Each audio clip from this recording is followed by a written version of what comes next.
And I'm sure you've gotten inundated with all of my emails too. Oh, yeah. No, keep sending. I'm sure you're like, When is she gonna stop? Nope, not at all, actually. I like the feedback. It gives me something to look at and compare to, like.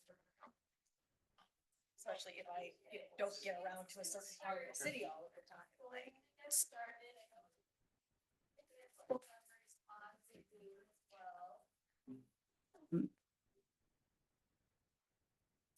I think to get started, we'll need both the committees to start their own, committee meetings. So if I can start and then.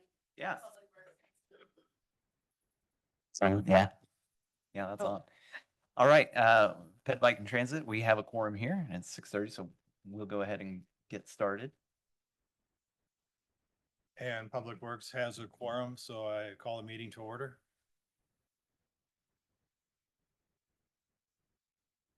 And the first item, would be, we don't have minutes for Ped Bike Transit just yet, so I believe Public Works has minutes. Okay. Does anybody have any edits or comments from our last meeting minutes that they'd like to submit? All right, hearing none, we'll approve the minutes as they were submitted.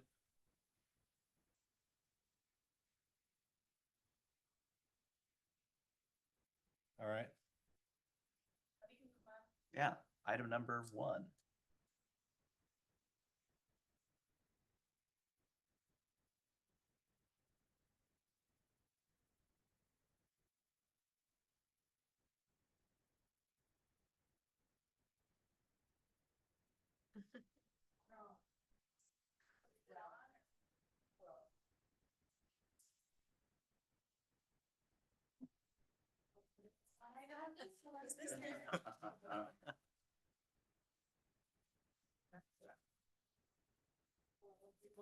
I will share the director of Parks and Recreation. So I'm just gonna review the background of this easement. What we're looking for tonight. Happy to answer questions that you have regarding or those.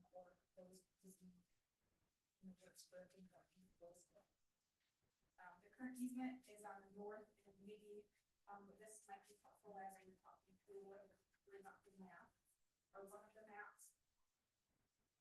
The current easement on the north and northwest edges of the North Shores property, accommodates the Hines Woodland Trail. At the time of approval, this easement provided a connection for pedestrians between the Pleasant Bridge Conservancy, Century Avenue, and Allen Boulevard. And however, the construction of the North Mendota path, I'll outline this as we get up. It gets a little confusing as we run through. Yeah, and we're having technical. Sure.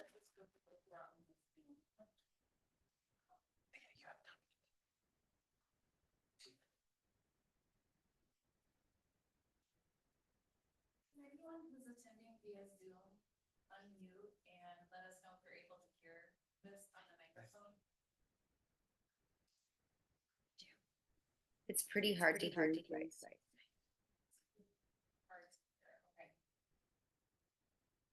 So why don't you all just give us just a minute so we can.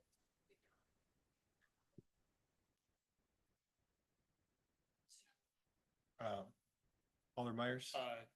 Chair Lang, I'd propose we recess while sorting out the technical issue. Okay, I agree with that. We'll take a 5-minute recess until we sort out the technical issues.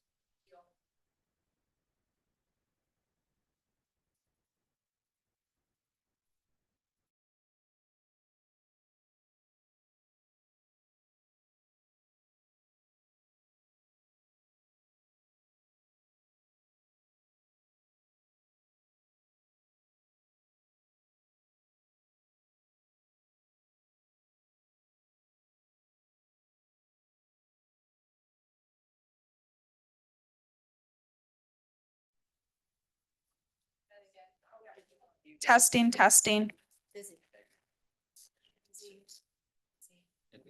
It was kind of nice having like the walking last month, there wasn't like there was like.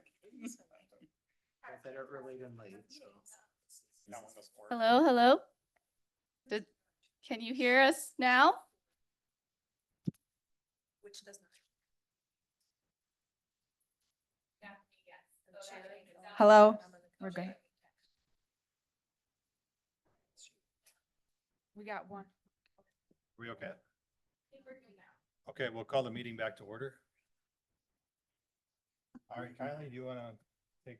All right, just for those that are online, my name is Kylie Scherer, Director of Parks and Recreation. I'm coming before you for agenda item 1 to discuss the Heinz Woodland Trail easement that has been in place since 2009. It's located on the map attached on your screen here. The easement is all the area that's located in orange. So that is the entire area, and then it encompasses the green trail or green path around the north side of that development. So that was a connection that provided pedestrian access for the Conservancy and those on Allen Court, Century Ave, or Allen Boulevard as well, and was intended to create that pedestrian connection.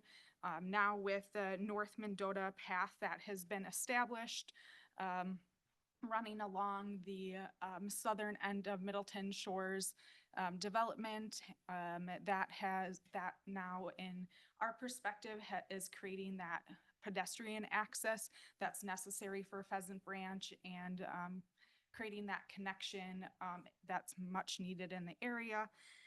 And our this easement, or this was brought forward to CLC at a previous meeting for their review and recommendation on direction of the easement.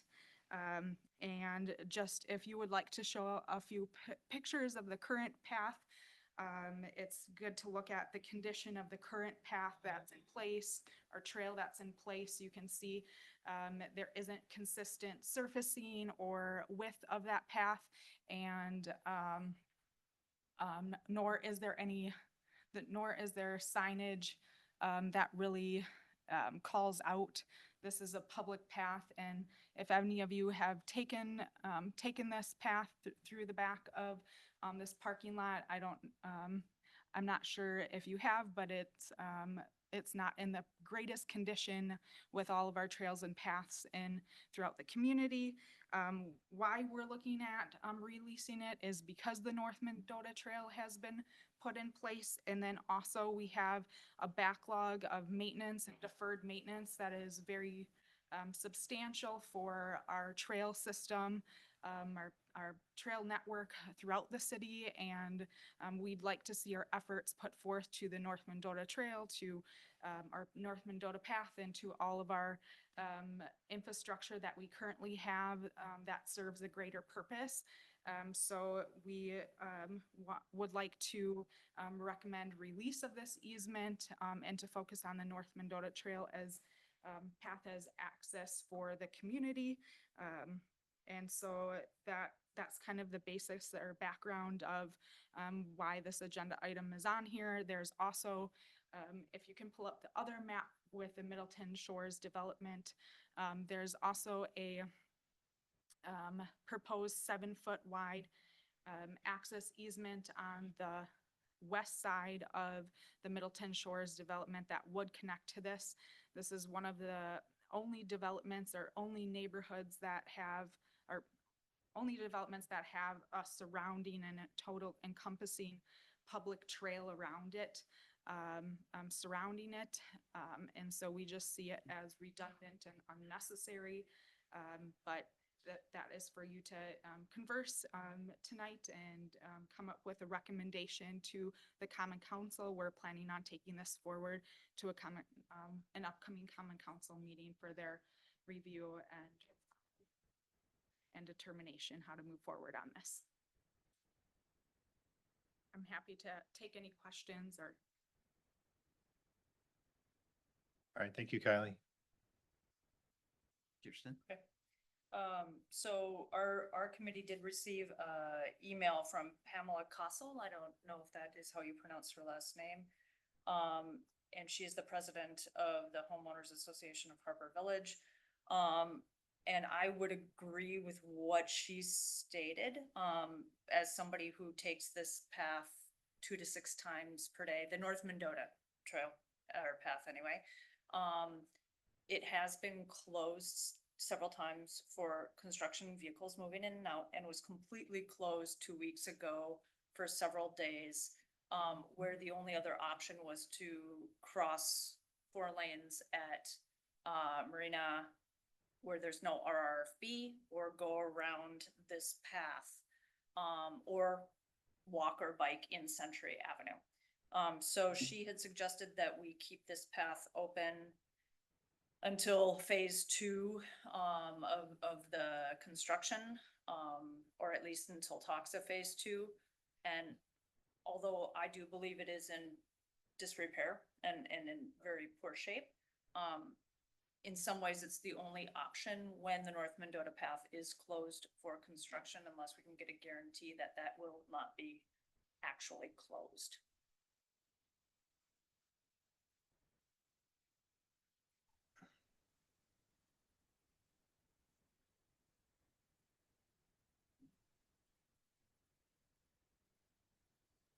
All right.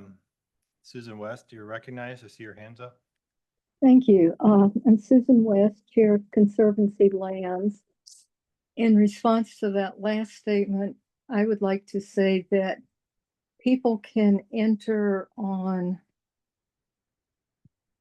the little road, I don't remember the name of it, between CVS and Middleton Shores, and go through the Middleton Shores Parkway, parking lot, and get onto Marina Drive and go into the Conservancy that way. I don't know if that would solve some of the issues. Are you talking about the trail and right along Century?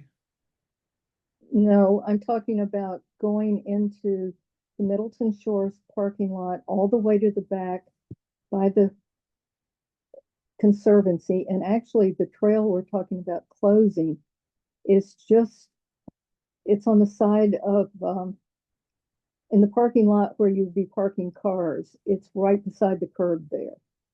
So you could easily walk through that parking lot and get over to Marina Court. This was heading east to west. Yes, going from west to east. Right, but heading east to west, you cannot do that when the North Mendota path is closed. You can't get onto Marina Drive. If you can get onto Marina Drive, you can get through. For commuters though, heading east to west, that would be an extremely roundabout, for people getting to work or school, that would be extremely roundabout way.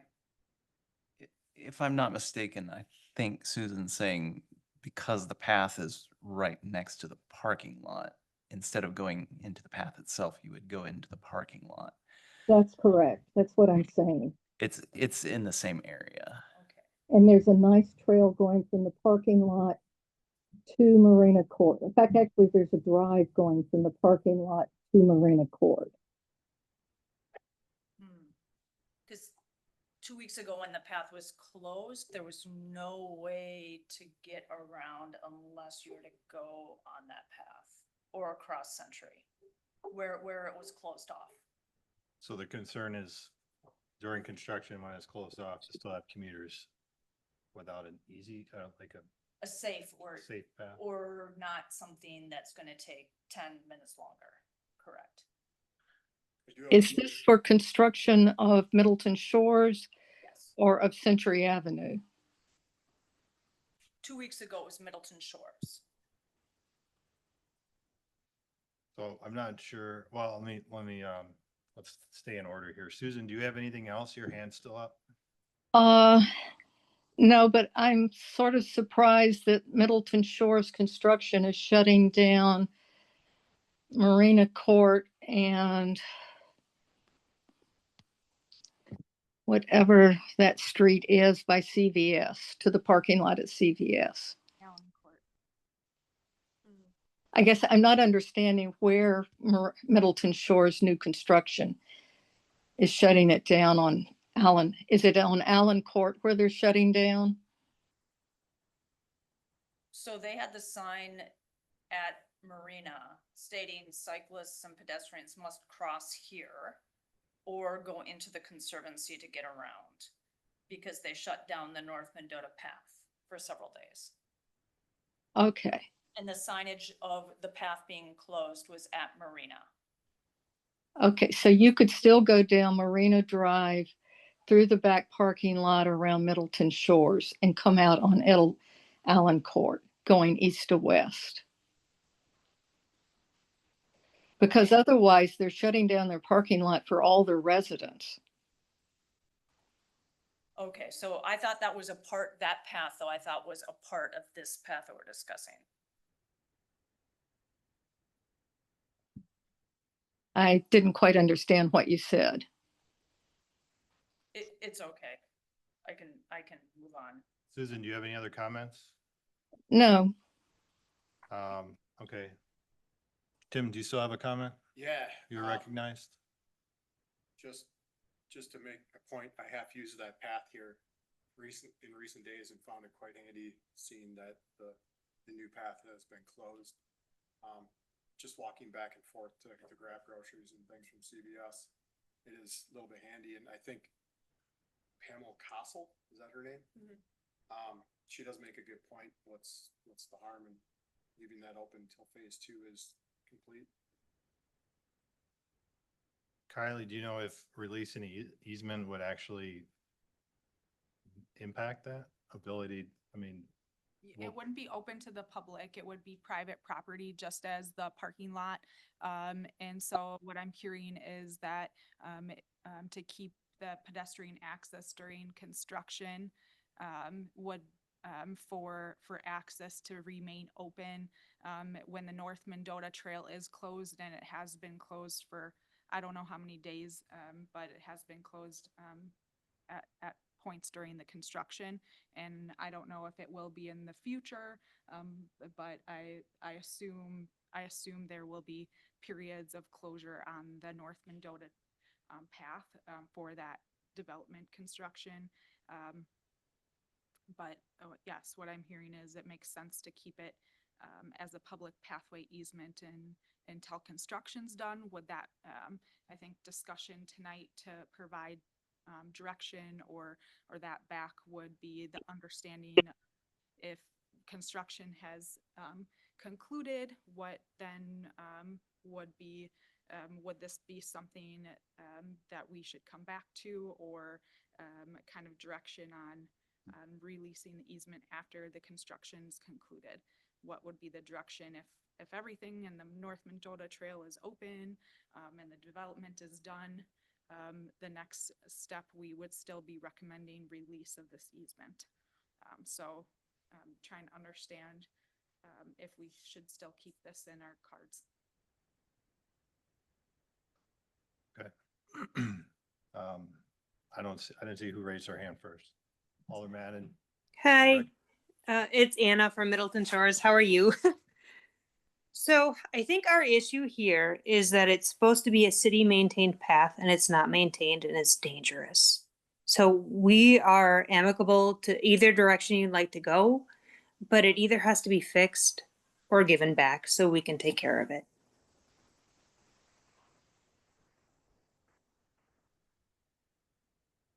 Okay, I can't quite, I'm not sure I'm seeing everybody that has their hand up. Is there other people?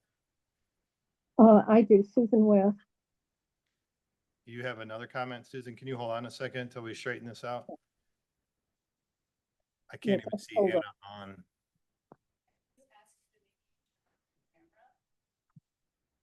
Then it might show up for us to see. Then it'll show up on you. Anna, can you turn your camera on, please?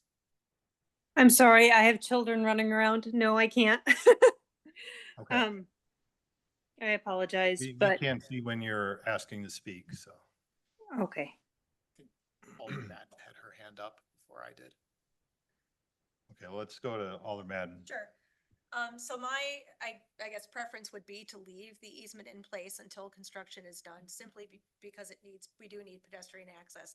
I understand that you can cut through a parking lot, but I don't feel comfortable recommending that pedestrians and bicyclists go through a privately owned parking lot on their bicycles and by foot. If there's a viable path around, ultimately, I'm in favor of releasing the easement. I think we should. Again, the path is difficult to maintain and we have another better connection ultimately, but until we can guarantee some safety for pedestrians and bicyclists, I don't feel comfortable releasing the easement quite yet. Well, I don't know if you've seen what it looks like, but it's dangerous now. So that's Anna. great, but I think we should get in there and Anna. fix it. Order, speaking out of turn. Yeah, Anna, you have to wait to be recognized to speak. I apologize. There's a couple other people that were asking to speak first. Steve, do you have a Yeah, I comment? was just gonna echo Alder Madden's point. I mean, I walk that path probably weekly. It's not much. It's been that way for a long time. It's just a dirt path. It's probably not really all that accessible for bicycles unless you went into the parking lot. But I would agree with just putting it off as long, 'cause at least it gives pedestrians access and maybe bikes if they go in this parking lot. I don't know if we have permission to do that, but that would be an alternate. When the bike path is closed, that would be probably the best way to get bike traffic through, but sure. But then I guess I would favor giving up the easement. I don't see the need for it either. Okay. Alder Myers. So I actually, I think that right now we have the competing values of making sure that we have enough redundancy so that everyone is able to bypass the construction, with the fact that every single person who has spoken on this issue recognizes that we as a city do not have the desire or ability to maintain this trail. And for that reason, I don't see a good reason to delay releasing the easement. We have a trail. We can't and won't maintain it. What happens if somebody gets injured using that trail? We are ultimately liable for that. We will have to spend that money to deal with whatever happens when someone, say, on an unlevel surface, misplaces their foot and breaks their ankle. This is not unforeseeable. It's not even particularly unlikely. So I don't see a good reason to hold on to this easement as a city, especially when the people we'd be releasing it to say that they want to spend the money to maintain that loop right now. Is that an accurate representation of the position that you've put forward, Anna? We are uncertain where the path is going at this time, but it's not acceptable the way it is now. I think a connection to the Conservancy is lovely and it's great for a lot of people use it, but having people drive through our parking lot with bikes, I mean, I had a child hit a speed bump because they can't run down that path and everyone's liable for this. So it's just not safe. So Anna, you're in favor of releasing the easement? Anna would like us to release the easement to To her. yeah. It's either release or take care of it. Yep. Well, if it's released, do you have any intention of taking care of it privately?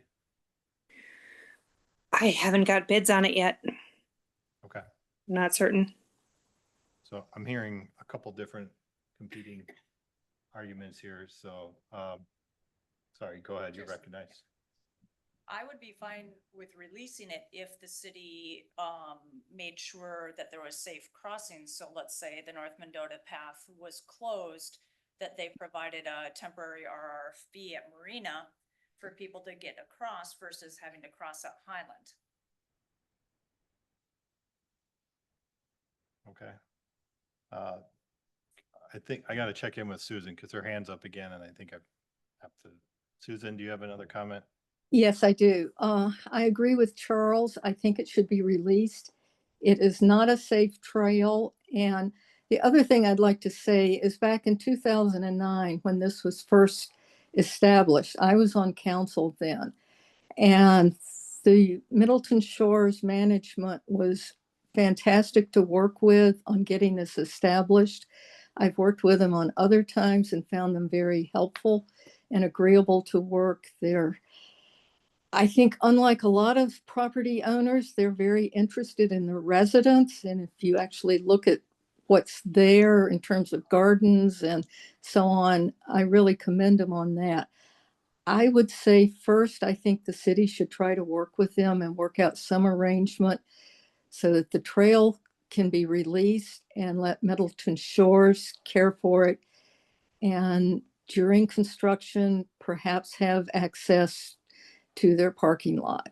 That would give a paved path from the road by CVS all the way over to Marina Court, which would clearly be safe, especially in the winter. All right, thank you, Susan. Luke, do you have a comment? Yeah, Luke Molitik, city engineer. Daphne, can you pull up the plans again for Middleton Shores? All I really want to bring up is I don't believe they're gonna have to close the path again for future phases of Middleton Shores. The closure is just for that access point onto Century Avenue, and the associated utility connections. So I wouldn't foresee them having to close that again. That's all I wanted to bring up. Okay, that's helpful. Thank you. So I'm hearing people in favor of releasing now and people in favor of deferring release and easement. Does anybody want to make a motion on either one of those? Alder Myers? Hang on, I just need to, all right. I move to recommend to Common Council, the release of the permanent path easement with Middleton Shores LLC, also known as Hines Woodland Trail. Do I have a second? I'll second it. So we have a motion and a second. For voting purposes, are both committees voting? I was about to ask about that. Do we need to make a parallel motion? Yes, Headlight Transit would need to make their own motion. All right. On that. So Okay. you can maybe let Public Works vote first and then. Okay. So it'll be just the four of us. Is there any, I don't think anybody is online from. Mary is online. Mary is online? Okay, I can't. Oh, there she is. Yeah, All right. her camera's on. Thank you. All right. So for Public Works, is there any further discussion on this topic? Yeah, I guess, Alder Madden. just one thing, again, my concern was that the path was going to remain open as long as the North Mendota path, and we can get some guarantee that that is not going to be closed again, then I have no objection to closing, but I feel like enforcement of those kinds of things has been, lax when it comes to these kinds of projects, and I wanna, what assurance do we have that, I mean, other than Luke saying, I don't think that there is more, that isn't going to be, that isn't going to be closed, and if it's going to be closed, then we make sure that we put signage out at Highland and not like, oh, hey, now it's closed, like turn around and cross here, or turn around and go 10 minutes out of your way. We just need to be more mindful. And if we can get some guarantees around that or some discussion around that, then I'm in favor of going ahead and releasing the easement. Do you need some of that information before we vote? No, Okay. not necessarily, but I want to put it out there because I think it's important to say. And we can put that in the motion at council too. Okay. All right. Make myself a note for that. Okay, Just so, one more question. When Tim? you release the easement, it's done, right? You're not getting it back. Second. That's correct. This would be a permanent release. okay. Any further discussion? All right, all those in favor of, well, this is just for Public Works. And then we'll, I had a question, actually. I was just trying to distinguish, we had a memo from a homeowners association president who did not want us to release the easement. There was somebody else speaking for another homeowners association, a different one than the one, is that right? Pamela was Anna? from. Just want to make, Anna, is from the Middleton Shores Development, and, that's who we have the, easement with, is the Middleton Shores Development. That's not Pamela. She Yeah, did- right. Pamela's the homeowner's president But she did request that we keep it open, not give up the until phase easement. two. Yes, Just until wanted the to end of clarify. construction. Okay. So in the Public Works Committee only, all those in favor of releasing the easement, at this time, please signify by saying aye. Aye. Aye. Aye. All opposed? I think that's unanimous on us. Motion passes for Public Works. I'll hand it over to Ted. Do we have a similar motion on the Ped Bike and Transit side? Yep, this is Madden. I'll make the motion that we release the current easement to Middleton Shores. In concurrence with the motion made by the Public Works Committee. Do we have a second? Second. Thank you, Keith. All right, just Ped Bike and Transit. All those in favor signify by saying aye. Aye. Aye. Aye. Those opposed signify. Excuse me? Those opposed signify by saying nay. Nay. Let's go for it. Nay. Nay. All right, there's 7 of us. 3 ayes, 3 nays. Chad is Yeah. going to be The tiebreaker.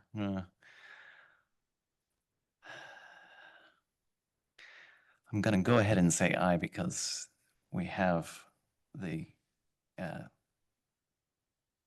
contingents for the assurances in the Right, motion. that will all write into the motion when it All right. goes to, Yeah. common council. Okay. Clarification for the minutes. Uh-huh. So 3 nay votes. Stephen Small, Brad Burkle, Kirsten Kleckner. Mm-hmm. I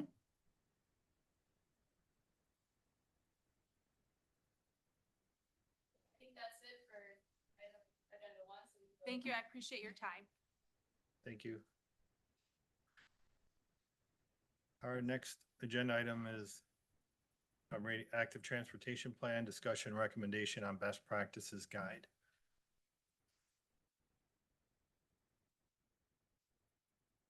All right, can everybody hear me? All right, so for a bit of background on this agenda item, first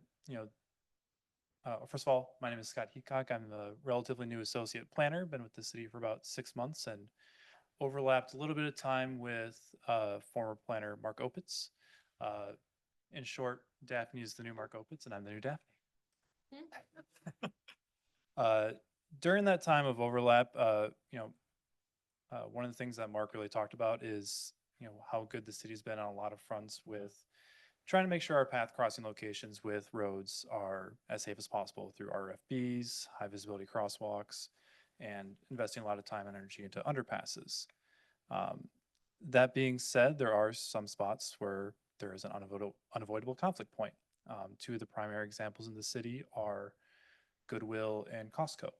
I'm sure many folks are familiar with those, so I won't rehash all the back and forth. Those were points were made pretty succinctly and well in 2 memos, Mark Opitz from January 2025 and a Sean Stowski memo from March 2025.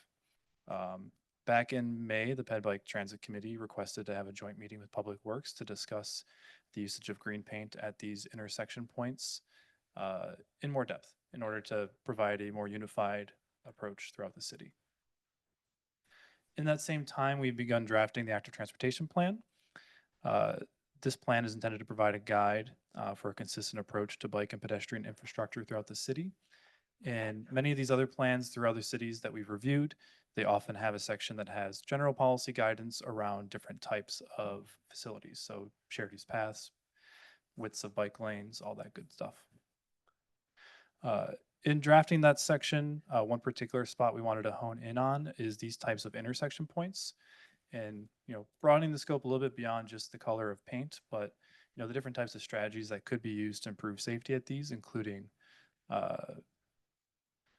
bicycle crossing signage, stop and yield signs, or truncated domes at the entrance points for them. So with that, we've had a lot of internal discussions about this. I think the one point of consensus I can say for staff is that staff is all in favor of the white high visibility crosswalk markings as a way to improve from currently. And Daphne, if you can scroll to the next page.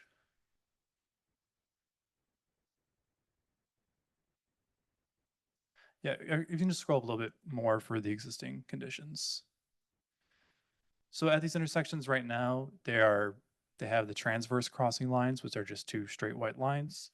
The high visibility crosswalk would be the ladder or bar pair, or any of those options laid out in the MUTCD. Those would be MUTCD compliant ways to improve the paint markings at those intersections and other similar ones throughout the city. And so what we're asking for tonight is some feedback for within the active transportation plan, the approach that we want to take to providing additional visibility for these types of intersections, whether that is the high visibility white crosswalk markings, or if the addition of green paint is something that needs to be included in that. And with that, I will turn it back over. Thank you.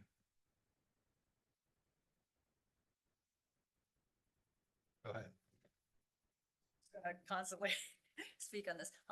So I take all of these paths frequently in front of Goodwill and Costco, and have had almost daily issues with almost being teed by vehicles pulling out of the driveways and into the path. I do feel that the signs have helped in front of Goodwill greatly in the last week. They have not, however, helped in front of Costco. Every time I bike over to volunteer at Pleasant View or Black Hawk, I'm almost struck at those intersections, both the road and the in front of the parking lot. NACTO and Madison suggest green. Madison uses green. If you have ever gone down Mineral Point Road, you'll see all of the green in front of every driveway, and that is one of their newest paths. Also along University Avenue, Madison uses green. However, that has faded greatly, so you can't see it as well. As a commuter daily, I do feel much safer biking down paths that have green. I know that it is solid green is not the standard for MUTCD practices, or even I think NACTO did not recommend it in this scenario when Mark Opitz was discussing it with them. However, I think that using both the green and the white would be a really good option for us. So the high visibility white and green, just because the green is more visible. So the alternating stripes. Okay. Alder Myers? Yeah. So, Luke.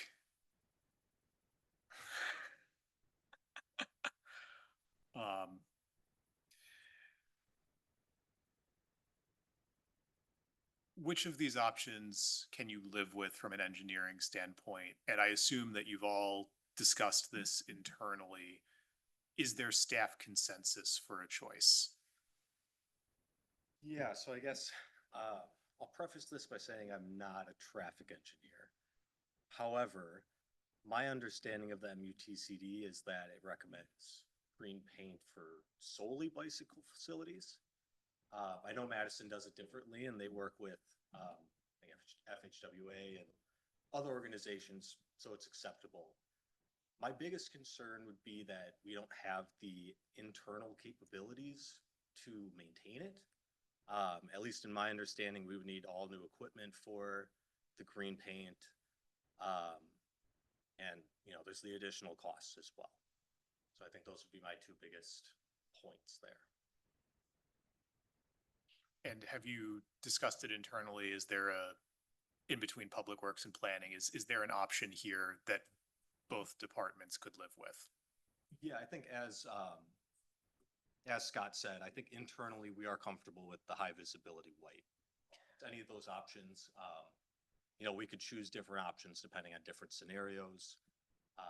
So if there's more traffic, pick one of the more, a ladder or a longitudinal bar, something that's more visible than just the transverse stripes.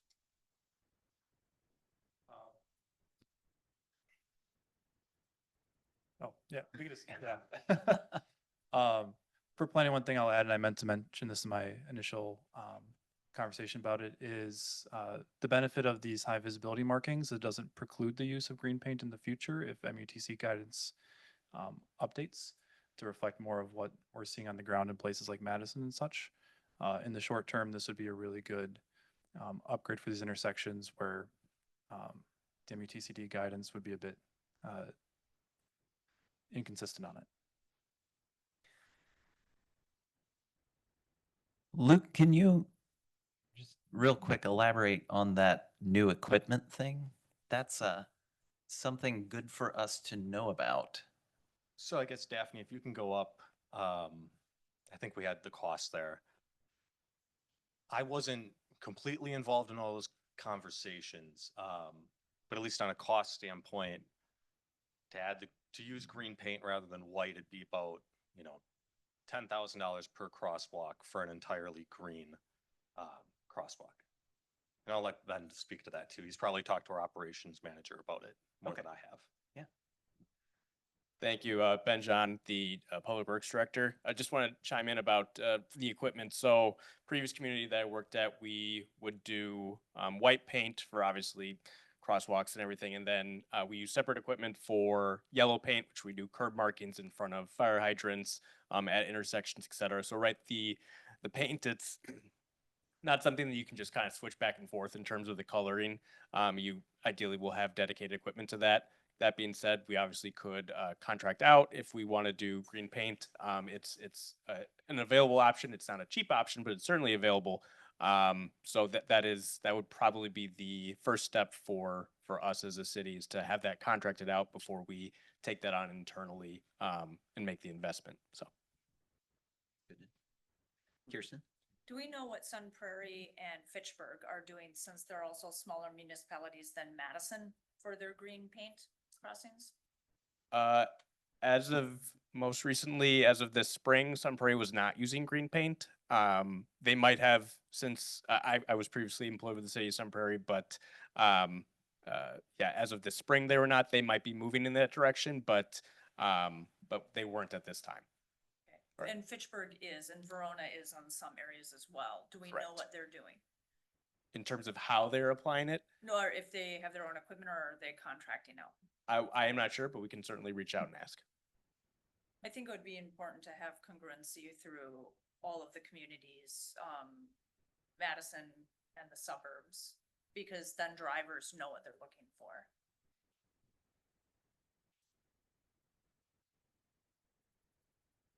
All right. I guess my personal comments are, or I actually had a question for Luke or Ben. Sorry, you're walking back. To me, it's like a contrast problem. If you consider, is it acceptable to paint black first and then white on top, which would meet MUTCD and give you more contrast? Is that something that's been done before? Yeah, they do it on highways. Something we could definitely look into, what the cost of that be, how much time we'd have to wait between applying paint and whatnot. Okay. Charles? All right. No, that's all right. You were.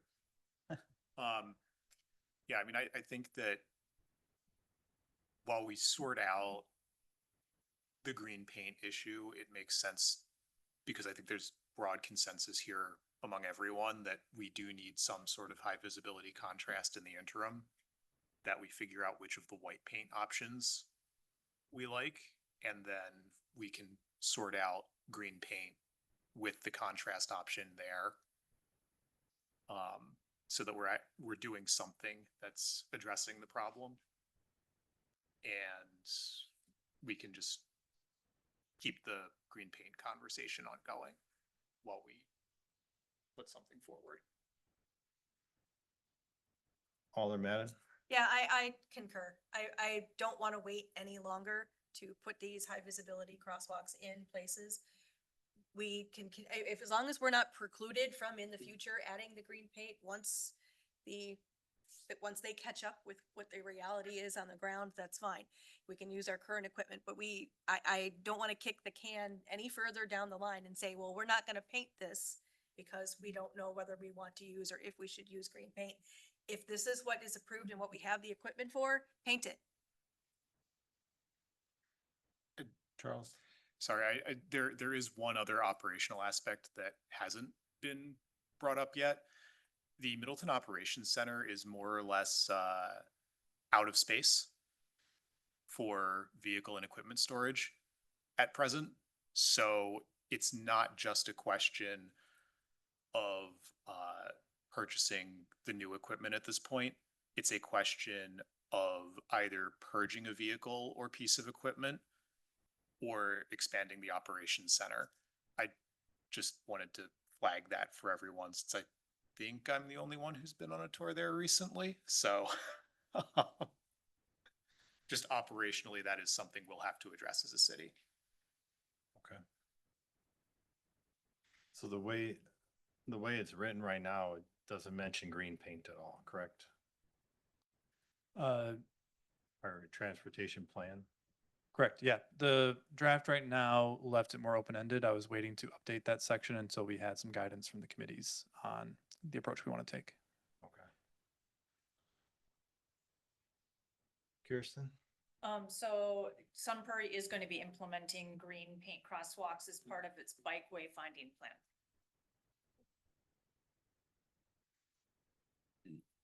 Do we have, oh, Thea, Just for my own Yeah. personal edification, is there a reason that we cannot borrow equipment from some of these other cities that are implementing green paint?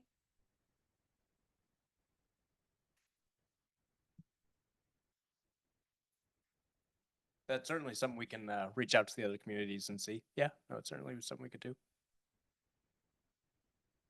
do we have data on, out of these high visibility options, do we have data on a preference, or are they all, as far as anybody knows, more or less equal? Nothing I've seen has shown a certain preference for one over the other. Okay. I think it's more situation specific or personal preference. Okay. So I'm not seeing anything on our agenda that's asking for us to take action on this draft. Are you wanting to just move on from here, or move on to the next item, or do you want us to recommend it as is? I think we would prefer if each committee could come up with a recommendation, that way, when it shows up in the plan, we have, clear direction on which way we can go. And so if you have a preference for, either of these, or, as I heard some people say, we have a preference for the high visibility markings now with the intention of green at a later date, when it is more feasible, something along those lines that, so that we can include it in our ATP. Okay. Alder Madden? So with that, is there an option that would be easier to implement the green once we get more guidance? Is there, or does it not matter because all of that would have to come up and get completely repainted anyway? From what I've seen, there's a lot of different variations on the kind of green interspersing with the different crosswalk markings. So there's ways it could be worked in to each of these, is my understanding. Charles? Kirsten, your suggestion was potentially a white and green alternating longitudinal bar. Am I remembering correctly? Or did you prefer the ladder or bar pair? So if you look at the bar pair, I think that's what Mark Opitz and I were discussing before he retired, that is the preferred way to do the green and white together. So that'd be the two bright white and then the green in between. Okay, yeah, I think it makes sense for us, if we're planning around potentially adopting green, to pick the longitudinal bar pair, or excuse me, the bar pair. Yeah. I'm comfortable with that. That sounds good. Do we need a fancy motion? So for Ped Bike and Transit, do we have motion to recommend one of these types then? This is Kirsten, and I move to use the bar pair with the high visibility white with the option of adding green to it, but I would like, it not to be open-ended for time, as in whenever you get around to it. I'd like to set a time date or a date, that we are looking into either borrowing equipment or contracting out, to compare costs by January 1st, or I don't know when a good time would be for that, but to have some answers, for next year. So that the intention is then to be able to make a decision, not for this year's budgeting process, but for next fall's. Correct. Okay. Want to put in, I don't know about an arbitrary date. That's a. Yeah. Could I just suggest maybe at the next joint meeting in approximately 6 months, or do you think that would be too long, too short? That would be 2 months ahead of when Public Works has its capital budget meeting, so. I'm comfortable with that. Yep, that's fine. That would be probably April, correct? Yeah, Yes. around April. Mhm. 4 months then. Ahead of the capital budget, sorry. I will second that. All right, we have a motion and a second. All those in favor signify by saying aye. Aye. Motion carries. All right, Public Works, do we have a similar motion?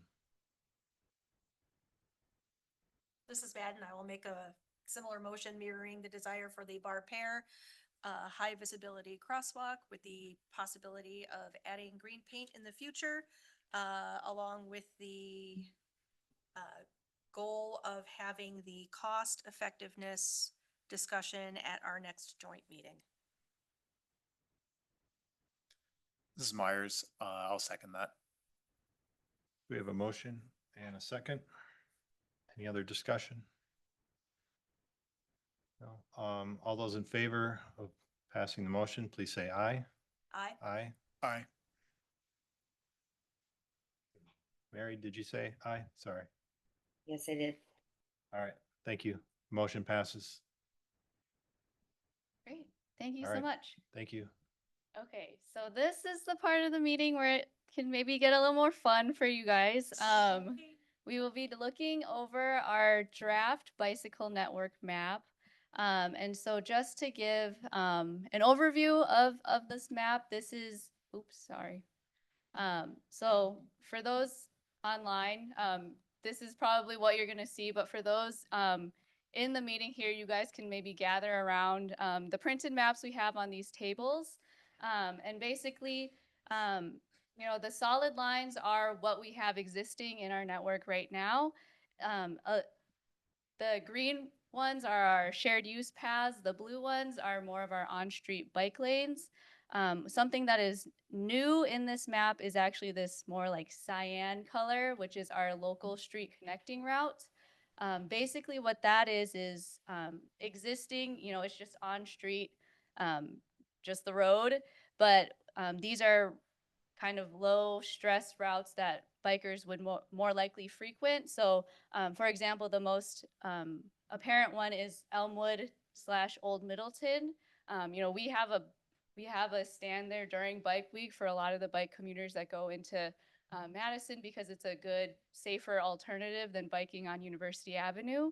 And so stuff like that has just never previously been mapped before. So we wanted to start having that mapped on these things in our active transportation plan, with the intention that, you know, as they are right now, there's no bike lane, there's no, you know, signage or anything like that, no pavement markings. So the hope is that eventually, you know, we can do more of these like feasibility studies to see if a bike lane or signage or, you know, some kind of pavement marking, or, you know, turning it into a bike boulevard, something like that, could be more feasible.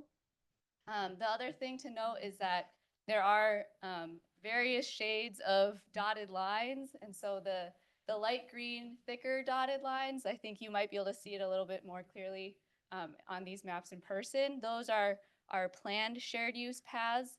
So these are the most obvious ones are the ones around like Pheasant Crossing and Bellefontaine. Those are, you know, as the development, as those neighborhoods develop, those would be built as part of the developer's agreement. And then some of these are like thinner green lines. The most apparent one is probably the one along Century Avenue between, you know, the Metro Market and Parmenter Street. That is more conceptual. You know, we had plans to have, you know, road diet studies, and, you know, once we have those studies more in place, you know, then we could have an actual recommendation, but those are just, as of right now, very conceptual. As, you know, we would like there to eventually be a connection, but there's just no, you know, current plans for that to happen. So we just like you to look over, you know, what we have mapped, give us some feedback on what you think, or, you know, maybe we're missing some connections that, you know, you guys would like to see more of in Middleton.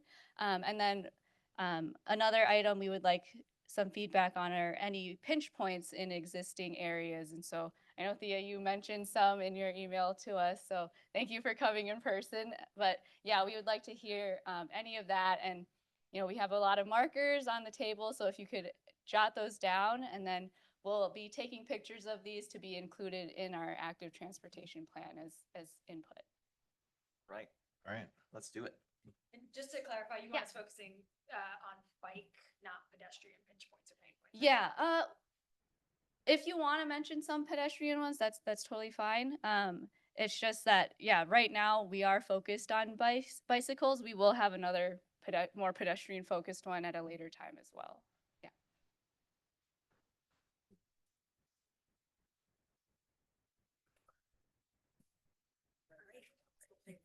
Yes.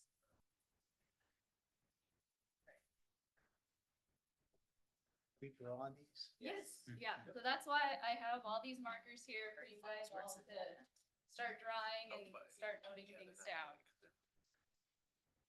Right. So I think Yeah.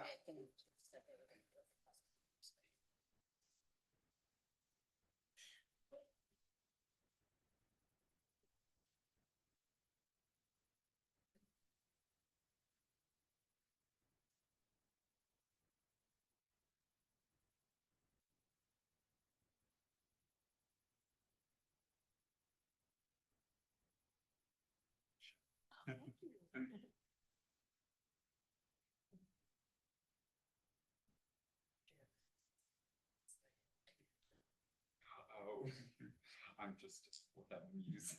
God listens to everything.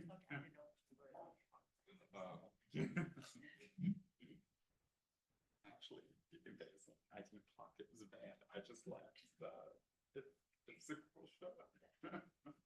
Oh, are you? Wait, what? University Avenue. This is Selwood. This is Elmwood. Yeah, this Yeah, is Elmwood. okay. Got it. yeah, if you guys have any questions, feel free to ask. Good With test. orientation. and Yeah. whatnot, Yeah. Local street knowledge.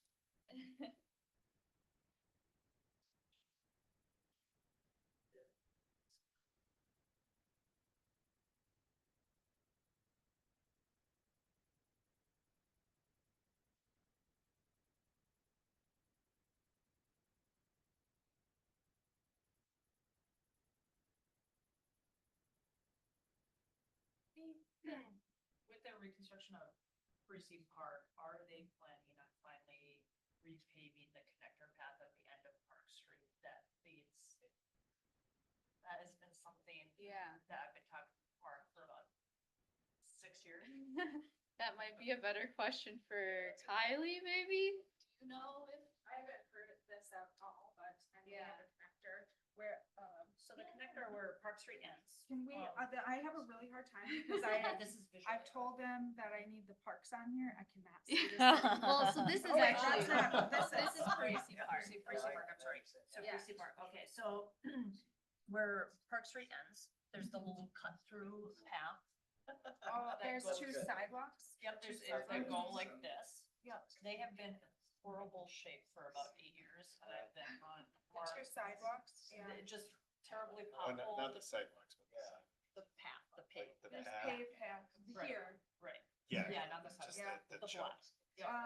That is gonna be a determination on our maintenance.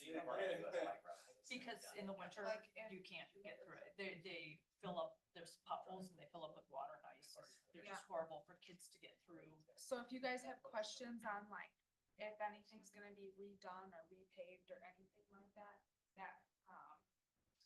that's not, or I don't want that to be the focus of tonight, but I think that in another meeting to talk about maintenance, and what that looks like will be really awesome. I can't speak to say when path is gonna be reconstructed or repaved. I'm happy to look at putting asphalt patching if there's any potholes type of situation at this time, like currently. But as far as like reconstructing, we have so many miles of reconstructing that has to take place, that we have to work on prioritizing what gets reconstructed in what stages.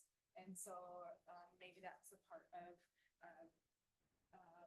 your committee is taking a look at that prioritization for the, and then you can say, I'd like this one prioritized above this one. So we had 3 years ago and Mark Opitz said that it had been scheduled to be redone So 2 years this ago and the roundabout.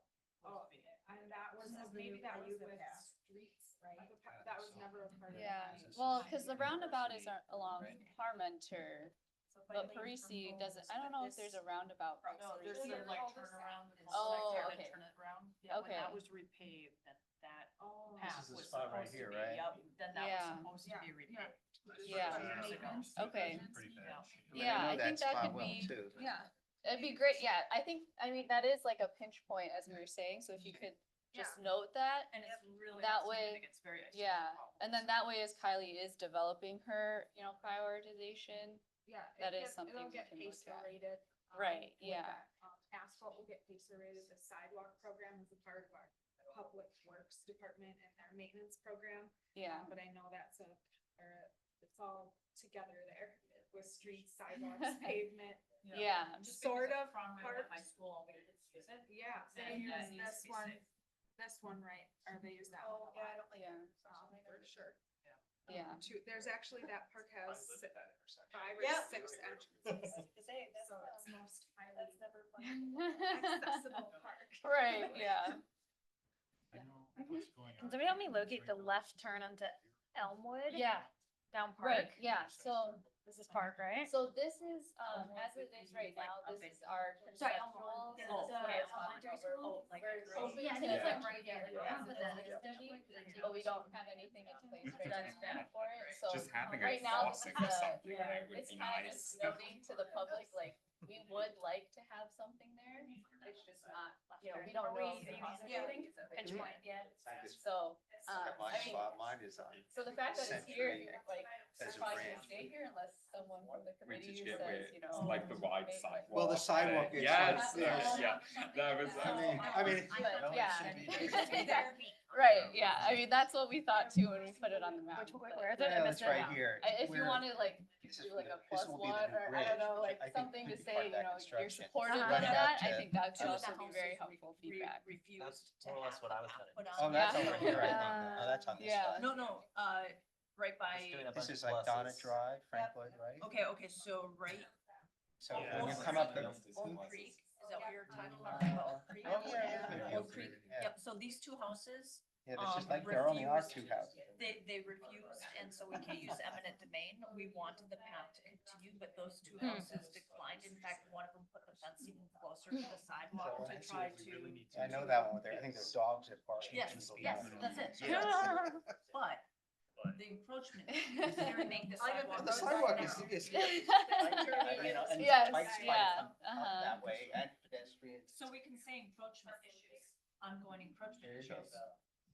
But that one is one that's probably, for me, as a. Yeah, and I think either right it's now cyclist we or have like a pedestrian, mode it's just path so situation problematic. here. So I took a picture of. It all is the like going along into the road homes, yeah. picture there. Was that where you- Sent it, you but were nothing talking is about? Yes, paved that's or, where it was. Okay. Yeah. you know, Yeah, that's a officially rough mapped spot. So really. that should be right here, right? But then I just keep thinking, because that's right, the Century's gonna be rebuilt, a new bridge in the next couple of years, it seems. Like, All right, be a good Daryl. time. At least if you can get it up to Donna Drive and, Frank Lloyd Wright, you know? I mean, it does say it's I think that proposed, would but you're go saying there's, Awesomely. somehow we have to, With the, Can't with eminent domain. we can't. Nope, that's where, Tad wants to do the road diet and have it Road diet. narrowed.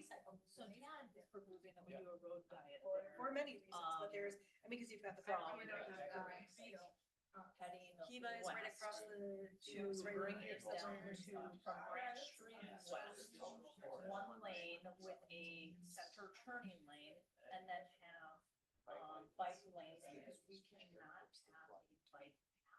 Do you guys need help orienting anywhere? Can you find me airport road? Yes, so this is Airport Road. It has on-street bike lanes. Yes, it does. Yes, after Carpenter it becomes. And this is the, when you're on the Highway 12 path, this is that, this is kind of Yes. awkward. Yeah, yeah.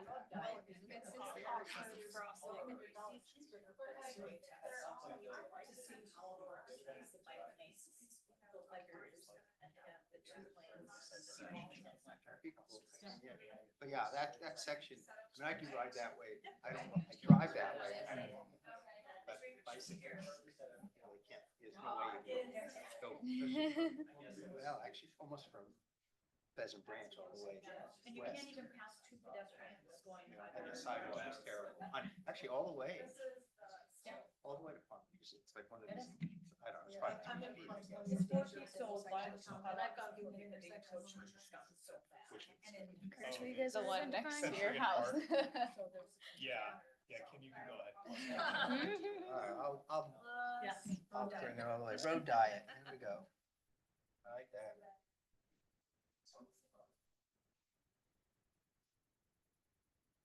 Yeah, it sounds like both sides really like the Century Avenue, Oh, something to happen along Yeah. Century Avenue. well, because that is absolutely.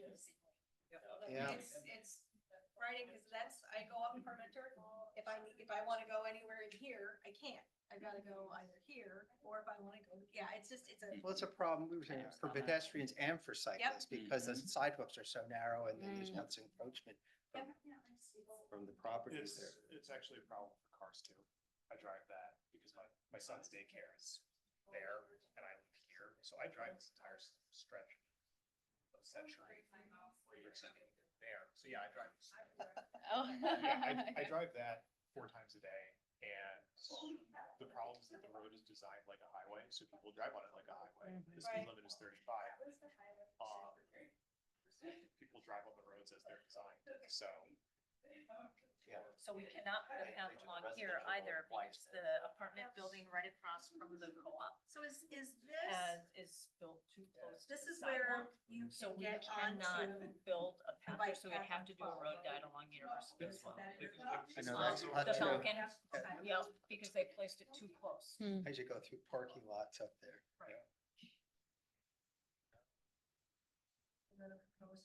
Just in case you all didn't hear or didn't watch the airport commission meeting.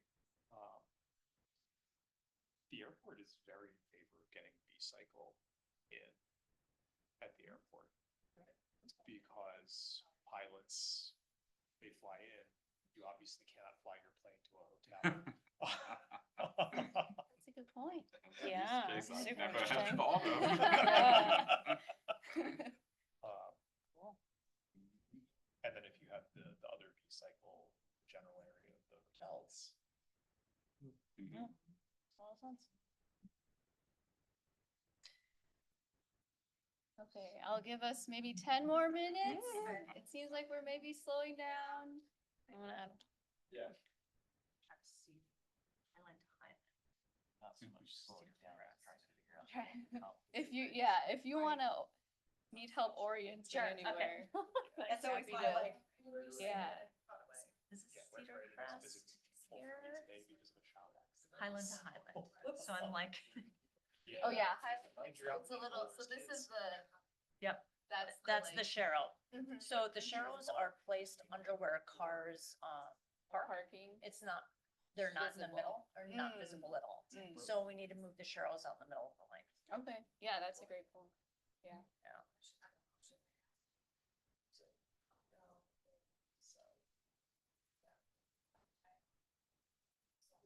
The actual cut itself is.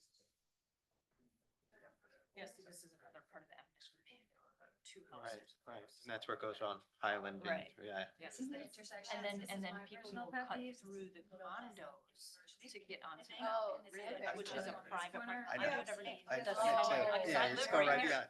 Okay, Oh, no. yeah, I go right behind too. Yep. Yeah. Everybody Yeah. does. Yeah. But that's illegal essentially, Oh, but the yeah. city actually had it Yeah, as I was a actually bike route like to there go and a lady was Is that like right? standing there waiting to cross with her kid for like 5 minutes. It was- yeah.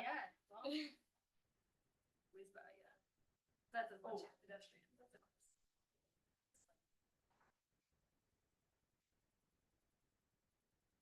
This one says it's proposed as a trail though.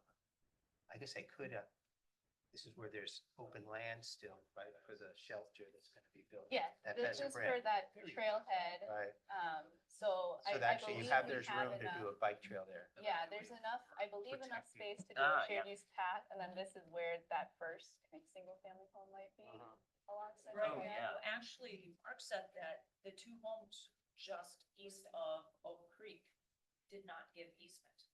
Yeah, yeah, so it's basically up to, I think, the Stagecoach Trail Apartments, they have something in their documents that give us enough They do, space, and then yes. it's the homes It's right after houses. that, yeah. Yeah, have not, so. Right, yeah. right. Yeah, so I believe this is where that starts, so this is the Stagecoach, I think. This is like Oak right. Creek, right Oh, here, okay. so that's Oak Creek. Okay. So Stagecoach is right there.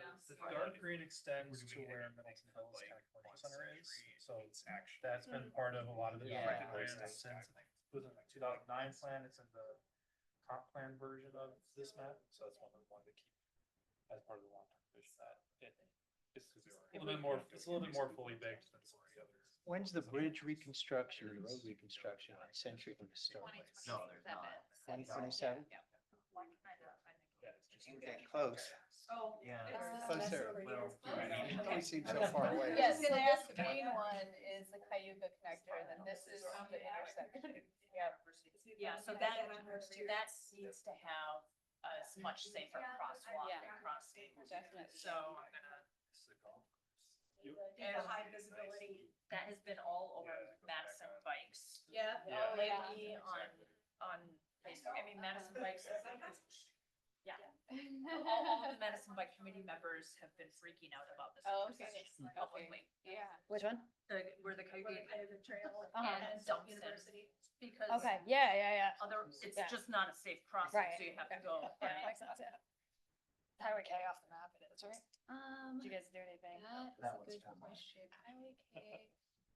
I think it's probably off the map, but. Yeah, Balzer's here. I think it's probably. I'm just gonna, further if up. you, Yeah. and this is, yeah. I mean, this is up here, it's like Audi, probably Audi. Oh, yeah, Ashton's, yeah. So Ashton's up, so it's Oh, there probably we go. around here somewhere, yeah.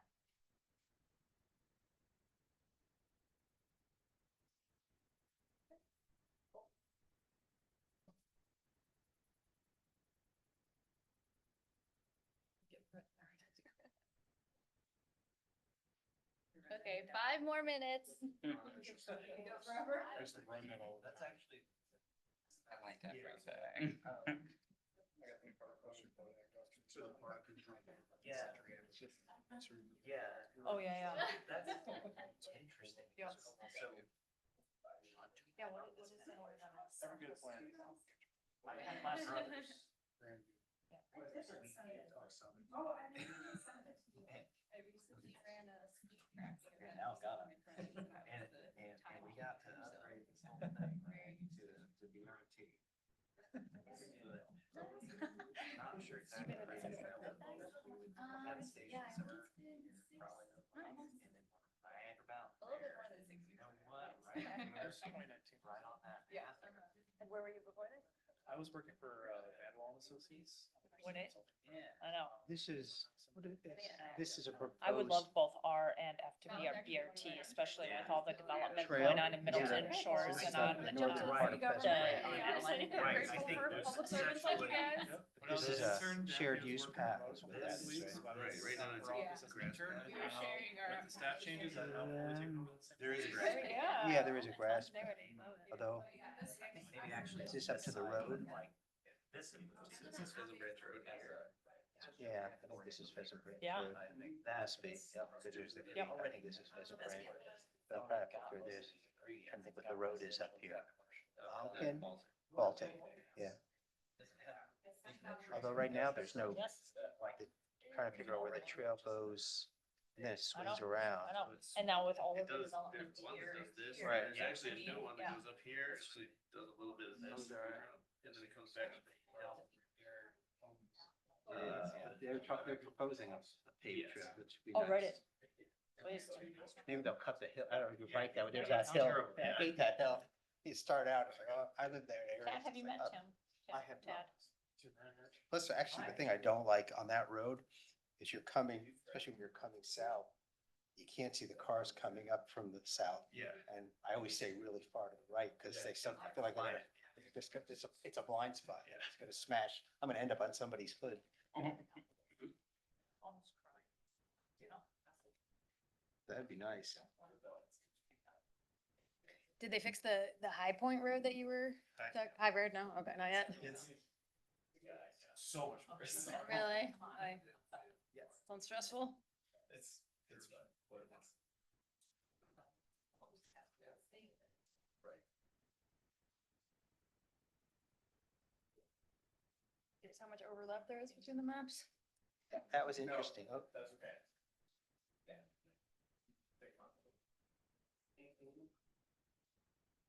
it was quite a bit. Seems like it.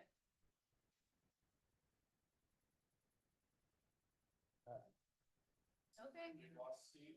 Yeah, have you guys got all your ideas on these maps now? I think some people are still considering, so. Okay, we have like 2 minutes. And if other ideas come up, you're always happy to. Yeah, you're welcome to send them to us and we'll add it in. There it is easier with the map. We'll do this. This was fun. Yeah, it's super fun. Thank you, guys.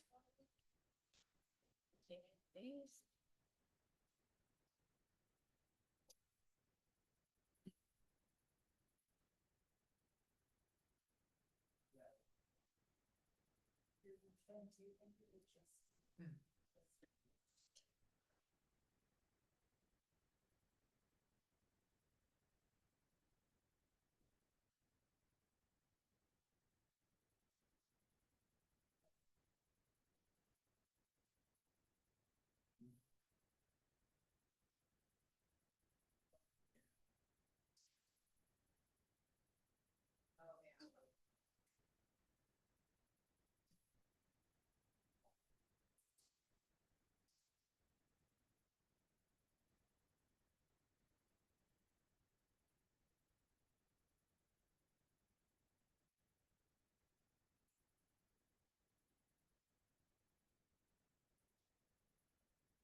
All right, I think we're gonna move on from this agenda item. You want to bring us to the next item, please? Great. So the final agenda item for the joint meeting is the Complete Streets During Construction Guide. This is something that we put together, planning a consultation with Public Works. Watch the August 24th Public Works meeting where this was discussed and try to consolidate that all into one guide that could then be included in contract documents and more formalize the process of, a lot of this information we get in various ways, but kind of streamlining what we ask for and the type of information we want to see from contractors for city street construction projects and also for when private developments require a street opening permit. That was one idea we had for a trigger to require this sort of submission to the city. So without going into all the different details, in essence, this is formalizing a policy of how our approaches to when there is street construction that's going to close down a street, making sure we flag the issues early on in the process so we can catch them through either the maps that they submit or answers to the questions, and give staff enough lead time to troubleshoot as many of the problems as we can up front. One remaining item from this is if folks don't comply with the plans that they submitted to us. I know that's something that Public Works is actively looking into, the spots that we have the most teeth for that sort of thing. So for like street reconstructions, for example, that can be included in a lot of the contract documents, and for the street opening permits, that could look a couple different ways, and that would probably require some sort of action by council for if it was going to have any financial penalties. So at this point, this is putting together the process for upfront understanding what's going to happen and some of the decisions going into it. And the hope tonight would be to have a motion to recommend using this as it gets submitted for different, street reconstructions or as part of the street opening permit process. Oh, sorry, I'm not calling. And I'll turn it back over. All right, thank you. Alder Myers. Yeah, so there's one thing that I think there's an appetite for adding to this policy that I didn't see specifically addressed, which is the sign placement during construction. So, Kirsten, I think that you had preferences if you'd like to go over those so we can figure out what sort of language would address those concerns. Sure. So my main concern is, especially when there was a lot of construction this summer on the North Mendota Path, and then now with Middleton Shores, that the road or the path closure signs were placed in places that were not safe to cross at, like Marina. So the city of Madison, Minneapolis, Milwaukee always placed the signs in their complete streets policy at safe crossing places. So sadly, on Century, it would be all the way up at Highland, which is hard because that's like a 6-block span from Allen to Highland. But it needs to be, the signage needs to be placed at a safe crossing. I think that should be mandatory. Either that or the city needs to supply a temporary RFB, which Madison did, if you recall, if anybody saw it on University Avenue when they were doing the culvert work just east of Middleton, near Spring Harbor. Last year or 2 years ago, they put in 2 temporary RFBs to provide safe crossing. So I think that one or the other needs to be done.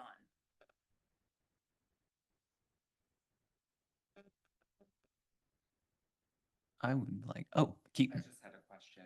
RRFB, I'm not quite familiar with that. Sure. So they're the rapid flashing lights that you push the button as a Okay, pedestrian or yep, cyclist to. Yep. Know exactly what they are, Super. thank you. I will also add, we need to, when I lived in the Pheasant Run apartments, there was construction, this was before COVID, construction that required me to cross the street. Of course, they did not tell me this until I had gotten all the way down there. So I am heading from the middle of the block, in the middle between Donna and Branch. I've almost made it to Branch, and only at the last minute do the people doing the construction inform me that I need to turn around, go all the way up to Donna and cross in order to get around their construction. This is, of course, not viable. So we really need, for people who are very close to, very far away from that safe crossing, where they are very likely to end up at the warning sign at the very last minute, we need to have additional signage telling people if they need to either go back if we're not going to provide temporary crossings or paths around. Because otherwise that will lead to non-compliance. Tad, could we say like more than one block or more than so many 100 yards that we have signage? Because you're talking Yeah. about those long spanses. And Century has Yes, a lot of them. as Century does have a pedestrian lot of long expanses like that, yeah. And yeah, we need something like that. roughly one city block length, that anything more than that, it has to have midsection signage. Yes. At the very least, and for that example block, it would be, that example block, it would, if you're doing work that is affecting the bridge, for example, that is, well, let's pretend you're only affecting the south side of the bridge. The middle block, the middle of the block is a quarter mile from either endpoint. We need to have mid-block and quarter block and 3/4 block. So it needs to be very context aware. Charles? I think that just partially in the interests of time and discussing other parts of this plan, we delegate this to staff as two committees determining the exact placement, and then both committees will look at this individually again anyway, so we'll be able to provide input before it gets adopted. So Scott, have we given you a clear idea of? Yeah, it sounds like everybody's generally doesn't have issues with this as written, except for making it a little bit more clear that, for blocks that are longer than, or for sections that are longer than one city block worth of closure, having additional signage or ability to have a mid-block crossing in those situations. And that'll be different everywhere around the city, but having that as the ultimate goal of what we're trying to achieve. Does that sound like a fair summation? Great. So then we can move forward and start using this as staff and with those changes. I just have one small additional comment underneath the contractor narrative. If so, can this be done within the proposed timeline and cost for the project? Those kinds of considerations need to be built into the cost of the project. Like, I don't want that to come back, midway through the project and go, oh, well, if we do that, that's gonna raise your cost by $10,000. That needs to be stipulated in there. I just wanted to point that out. That needs to be part of the contract discussion. Kirsten? And then I did have one question, and I don't see it here. I remember reading it. It gave a specific amount of days if the path is going to be closed, and I think it said 10, That would be on page 2, Daphne, if you want to. or was it 5? I think it was days. 5. I would say we need to lower that to 2, because 5 days of closure without any safe crossing signs seems like a really bad scenario, just like what happened 2 weeks ago, on the North Mendota path. I think that was only closed for about 5 days, but I saw people not knowing what to do and biking out into Century Avenue and walking out into Century Avenue. So I think 5 days might be too much time. Luke, you recognized? So I think this is for like a public informational session. Is that what you were talking about? We weren't saying that if it's closed for 5 days, they don't need signs. Okay. Yeah, the way I read it is if the work is gonna cause a Right. closure of more than 5 days, then an information session is provided. Yeah. Nothing to do with the signage. Okay. That was based on during that last public works meeting that I was referring to. Sean Olzern mentioned that with staff capacity, it's hard to do the public information meetings ahead of time for every single project. So this was a way of limiting it to the most impacted projects would get that extra level of attention. But Scott, I have a question. So this document you plan to hand to contractors when they're doing work, I can see where it's easy to enforce is if the city's contracting with the contractor, we're the ones paying them. But if it's a private developer, what's the enforcement method? Is it the permitting that they have to do to, like, to put in a driveway that? Yes, we've talked a bit about implementation at our joint meetings, and I'll let Luke talk more specifically about that. Yeah, so that's a good point. As far as I'm aware, there's nothing really spelled out in our ordinance or in any of our permitting really, which comes straight from the ordinance, that gives us much teeth to do a whole lot. You know, we can point to a city policy, but it's a city policy. It more applies to city projects, and we'll follow that policy for city projects. We've kind of discussed that internally and think they're just some ordinance revisions or something like that could give it more clarity and teeth, and from a staff level, kind of spell out what we can do in certain situations. You know, if there's no fine necessarily prescribed by ordinance, it's kind of hard for staff to go ahead and start levying fines without any backing to it. So, yeah, can I finish my thought? So if do you plan to attach this to contracts for like our mentor like a future contracts for reconstruction projects like that? Yeah, for city projects. For city, that's easy to enforce. That's easier to enforce. We can put it in our contract and make that Okay. standard language. So even if we recommend this for every project, and there's a lot, I mean, you're covering it's a very broad umbrella, which is great. You know, I think we all agree we want this. It's just how to enforce it for projects that are like privately funded. Yeah, I think that's the main question of there isn't much teeth, I guess, that we can put behind stuff. Okay. Charles, you have a comment? Yeah, part of it is we do need ordinance revisions. And that's something I think the L&O committee would probably have an appetite for if I'm reading the room correctly. But also, we could potentially incorporate this into certain city developer agreements as well while we're waiting for those ordinance revisions. That cover like Middleton Shores type projects? So yes, Middleton Shores did have a developers agreement. There's a lot of projects that are very similar to Middleton Shores where they have to connect into public infrastructure that would not have a developers agreement. So I guess it's really variable on the project. Yeah. Okay. Kirsten? So just a question. So at this time, there is no fine placed on private developers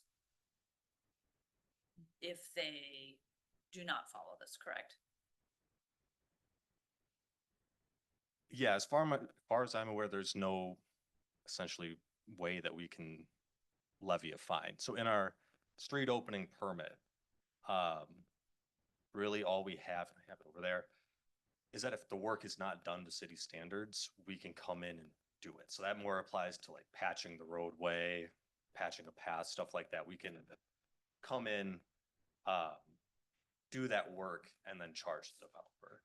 I think the only other thing in there is it does say traffic control shall be provided by applicant in accordance with the MUTCD. That being said, there's no real, if they're not following this, you know, we just revoke their permit, stop work order. There's nothing really spelled out in our ordinance from what I know off the top of my head. So I'd like this to be a future agenda item that we figure out if we can and how much we can fine people for not following the complete streets policy. I think that's very important because I think money is the only thing that talks, sadly.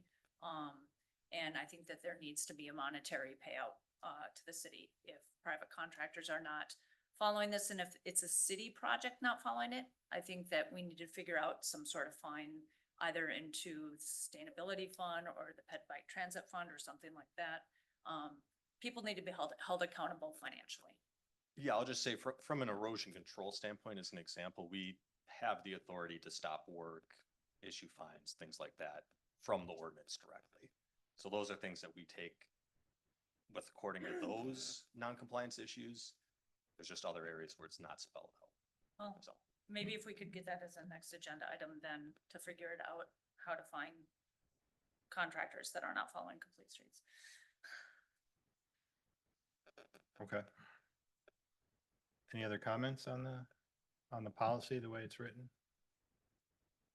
Are you guys looking for us, to make a recommendation for approval, Scott? Yeah, if you'd like to make a motion on that, I think that would be a good step to give staff a little bit of certainty. This is a direction that we need to be heading down. I think it's a good first step. I'll make a motion for the Public Works Committee to approve the complete streets during construction policy as it's written. Mr. Chair, I'd like to second your motion, but I think that it's important that the policy be amended to include something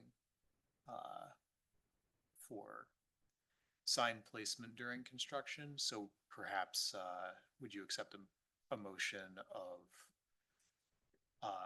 accepting the policy as it's written, with the understanding that staff will develop subsequent to this a policy regarding sign placement and incorporate it into this policy? Do you envision that being part of the document? Yes. Okay. I'm open to that. Okay. So we have a motion to approve the complete streets during construction document with the expectation that the future will include sign placement as part of it. Is there any discussion on this motion? No. All right, we'll move on to a vote. All those in favor of passing the motion, please say aye. Aye. Aye. Aye. The motion passes. Pedestrian Transit, do we have a parallel motion? Mrs. Madden, I'll make the parallel motion that we accept the complete streets during construction drafted with the additional language for staff regarding sign placement. Do we have a second? I second if it's sign placement at safe crossings. At safe cross. All right, we have a motion and a second. All those in favor say aye. Aye. Motion carries. All right. Thank you, Scott. I believe that is the agenda for the Ped Bike and Transit Committee, so we are adjourned. See you guys later. Thank you. It's fun. But Tad, you could stay around for the high road reconstruction Yeah. as members of the public. Nice. I'm gonna walk home. It's fun. If you get in person. Yeah, I like that. Yeah. Oh, sorry. Hi, Sue. It's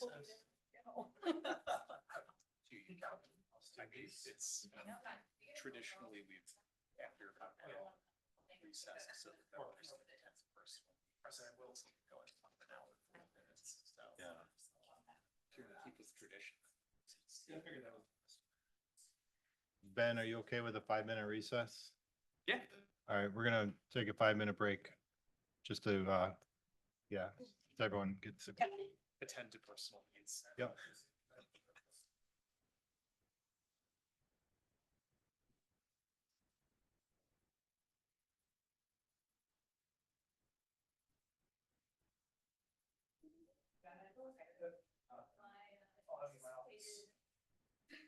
Yeah. Not too bad. Oh.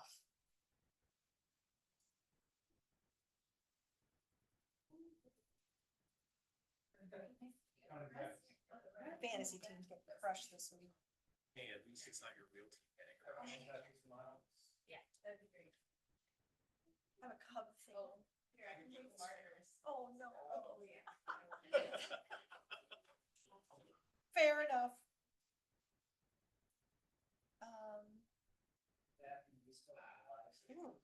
It's not having a good game. Well, it's not live, but it's, Being recorded. yeah, so we'll have it. Okay. No, Ben's a coach, so it'll. Once I stop the meeting, it'll be done. Nuts. Do you want me to, how do you? Let me look at my, also, once I get it, it's for the, Okay, perfect. Putting I work. Sounds good.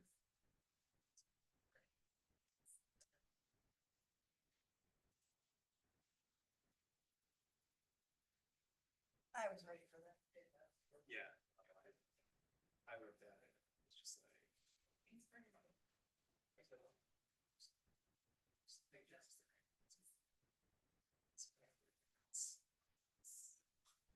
But, I mean, in fairness, that's true of every path. Oh, it is. Right, and it's the same logic that. Oh, wow. I'm Hopefully with hoping permission. Careful washout space from the conservancy. That needs to be, it's an ADA accessible, it's a safety issue, it's. Wanna stick around? it's all- Groundwork? Laying the groundwork. High road.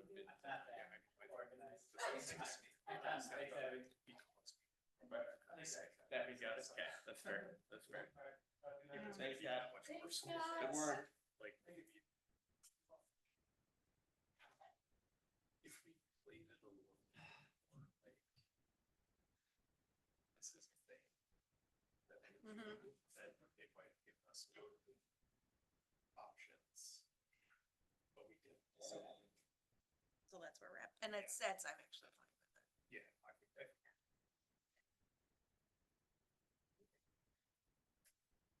Well, and in the back of my brain cavity, like, I thought we had already discussed that release of that easement of boards.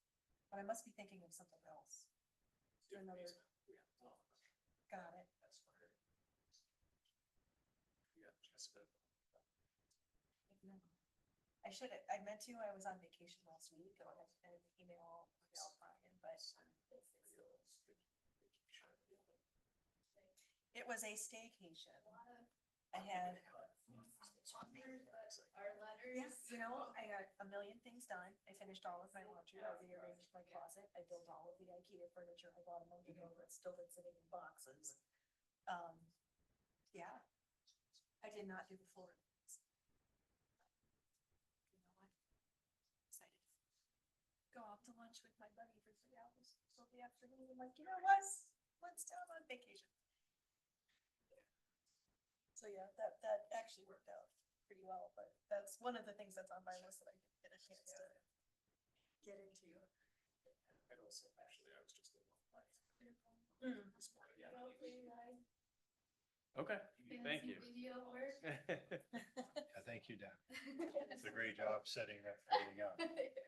We have to do this a lot for flag questions, so we're pretty used to it. Good. Yeah, I'm the junior IT.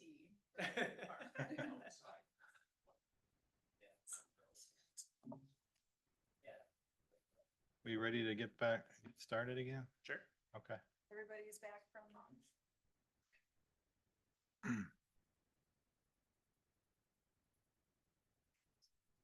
All right, we'll start the meeting back up at this time. Ben, do you want to take us to our next agenda item, please? Sure. So, thank you, Chair. The next agenda item in your packet is, item number 6, which is the bid award for the well number 5, rehab. Staff are requesting that we table this item until the Public Works meeting on the 27th of October. So just a brief update, we did receive bids, or we opened bids, on Thursday of last week. We did not receive, the kind of accumulated bid tab and memo, from our consulting engineer Strand until, late Friday or early Friday. So we didn't have time to get it on the agenda, but, that is in process. So we will have a bid award to present to the committee for recommendation, for Finance and Council, on the 27th. Okay, Alder Myers. I actually was just at well 5 this morning, and I would encourage members of this committee who want to better understand the water utility and its future capital outlays, as well as this specific capital outlay, and also its operations, to try to schedule a tour. I recommend that for members of council who may be watching this after the fact as well.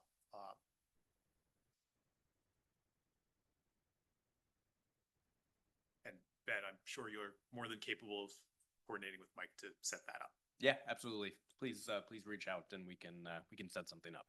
Okay. All right, thank you. So you need a motion to table this item until our 27th meeting? Yes, please. I will Oh. make that motion. All right, I'll second it. All those in favor of tabling the motion till the next meeting, please say aye. Aye. Aye. Motion passes. Thank you. So the next agenda item is the High Road Design Bid Award. So as you may recall, High Road is slated for reconstruction in 2027. So earlier this summer, staff put out a request for proposals for the design work for this project. You'll see in your packet, staff received, or the city received 4 proposals for this design work. This was a collaborative effort with members of our planning department as well. We reviewed the proposals kind of through the lens of our complete streets policy. We included specific language in the RFP stating that the city was seeking a road design that was obviously both best for all users of this area. This project will also have the reconstruction of the path that runs along High Road. So this will be an important connection piece moving forward. So upon reviewing the 4 proposals, Veerbecker was the low bidder and kind of the a responsive bidder as well. So staff are recommending moving forward with Veerbecker. The bid came in at $99,800. The design budget for this project was $120,000, so it was within budget. So yeah, happy to answer any questions. And I believe Dan Perry from Veerbecker is also on the call. So if you have any questions for Veerbecker, you're welcome to ask. Charles? Yeah, I just sort of as a matter of process, in the future, Ben, if you could include the other responsive bids that the committee is looking at, in our agenda packet so that we can review them. Sure. And not just the bid that staff are recommending.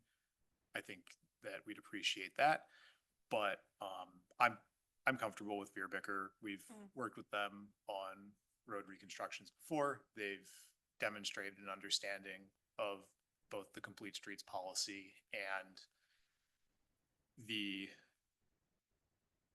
considerations that we have with what goes under the street that may present additional costs to implementing the complete streets policy. So I'm confident in their ability to design this road. I just procedurally would like to include that going forward.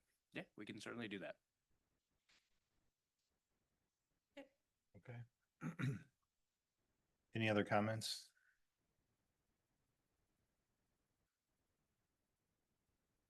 So you're looking for a motion to recommend approval for the award? Yes, we are. Okay. Right, this is Madden. I'll move approval of the award to Veerbecker and to recommend to Common Council and the Finance Committee the acceptance of the proposal. I'll second. All right, we have a motion and a second. Is there any discussion? Hearing none, we'll move on to the vote. All those in favor of passing the motion, please say aye. Aye. Aye. All opposed? The motion passes. All right. Thank you, Ben. And we have one more item. Yes, sure. Thank you. I'll take this one as well. So the last item on your packet is the bid award for the County Highway M Bridge Replacement Real Estate Services contract. So this is, I think as we've discussed this committee in the past, the bridge that goes over Pheasant Branch Creek that is on Century Avenue near Branch Street is slated for reconstruction. It's a joint project with Dane County, so the city is paying for a portion of it. As part of this project, there will be some real estate acquisition needs. A majority of it is kind of temporary easements. So it's relatively speaking in terms of real estate acquisition, a little bit of minor work for real estate for this project. As part of the DOT requirements, though, the city needed to go through a list of approved firms that can do this work. Staff solicited proposals from 3 firms. We only received 1 respondent. Just an aside, the kind of the reasoning behind why other firms were unable to submit bids was due to either capacity of the firm or kind of their capacity within the kind of somewhat accelerated timeline that the DOT puts out for this project. That being said, MSA out of Madison, Wisconsin, they did respond with a bid of $70,000 for the real estate services for this project. Budget for the whole part of this project is $500,000, so this is kind of falls within that bucket. And staff are recommending the city move forward with MSA as the real estate acquisition consultant for this project. I'm happy to answer any questions. Okay.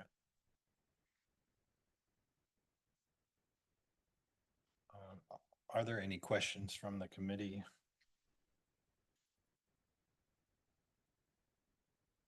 No, I don't think I have any either.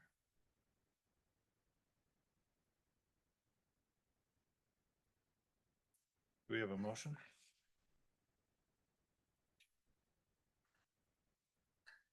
Charles? I move that the Public Works Committee recommend to the Finance and Personnel Committee and Common Council an award, or to award the County Highway M Bridge Replacement Real Estate Acquisition Services Project to MSA in an amount not to exceed $70,000. Madden will second. All right, we have a motion and a second. Any discussion? All right, we'll move on to the vote. All those in favor, please say aye. Aye. Aye. The motion passes. And I think we reached the end of our agenda, right? You Or have do- liaison briefings. Okay, I don't have it right in front of me, so there it is. All right, we'll go around and do liaison briefings, starting with Mary. Hi, everybody. There was not a meeting last month, so I don't have anything to. Nothing to report. Okay, thank you. And Don is absent today, so Luke, do you have something? Yeah, so the only thing from Water Resources is that in a future agenda for Public Works, we'll be talking about the casing of the wells to do with salt intrusion as well. But that's really it from Water Resources. Okay, thank you. All right, so that's it for liaison briefings, and next will be future meeting agenda items. I'll start with Kim. I have none. Mary, No, none from me. Tim? Any No, fut- not yet. Okay. Charles?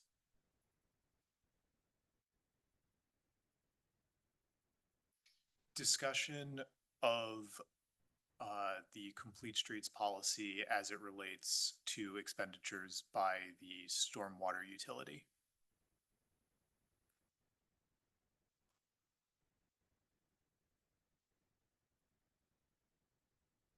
Okay, is that it?